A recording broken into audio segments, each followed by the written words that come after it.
Next question. Chair of Foreign Affairs Committee, Jussi Halla-aho, please. Yes. Thank you very much. I have a question to Prime Minister Störe. You said that, in your opinion, there should be no Nordic fraction in NATO when or if Finland and Sweden join NATO one day. But you also said that our countries should promote Nordic societal values within NATO. It seems to me that the strength of NATO in part lies in its strong focus on its single function, that is mutual military defense. Are you not concerned that an attempt to transform NATO into a more political or value-based alliance could actually weaken its unity, undermine trust between member states with different cultures, political traditions and values, and maybe compromise NATO's ability to carry out its core function, that is military defense? This same question naturally applies to the idea heard from time to time that the European NATO should, to some extent, merge with the general European integration, such as the European Union. Thank you. Thank you. Well, you know, the difference, of course, between the European Union and NATO is obvious. You are right, it is a military alliance, but it is a military alliance decided on political grounds. And the second dimension is that the purpose of NATO being strong is that it is transatlantic. It is the US security guarantee. Let's be open about that. You know, it really matters and weighs in.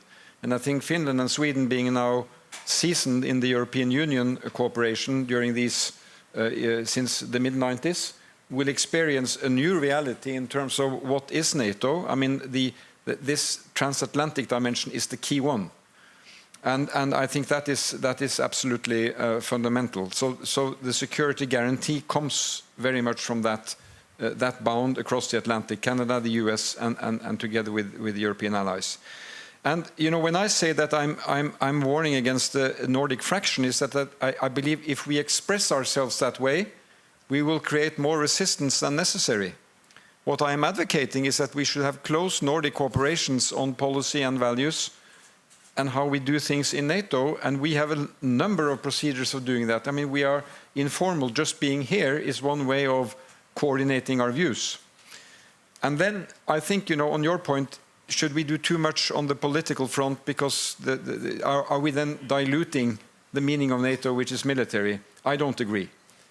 Because I believe that the core of this alliance, and which has made it successful for 70 years, or for, you know, since 1949, is that it is based on democratic values. It's protecting a certain model. Now, it had, during its year, it had Portugal, Greece, Turkey with non-democratic leaderships. That's a challenge. But, you know, what we are now doing, what we are facing in Europe today, is a brutal war by an authoritarian, totalitarian regime against another member state, another European state, not NATO member state. But what we are defending is a certain idea of society, a certain idea of democracy, a certain idea of political values. And we should uphold that.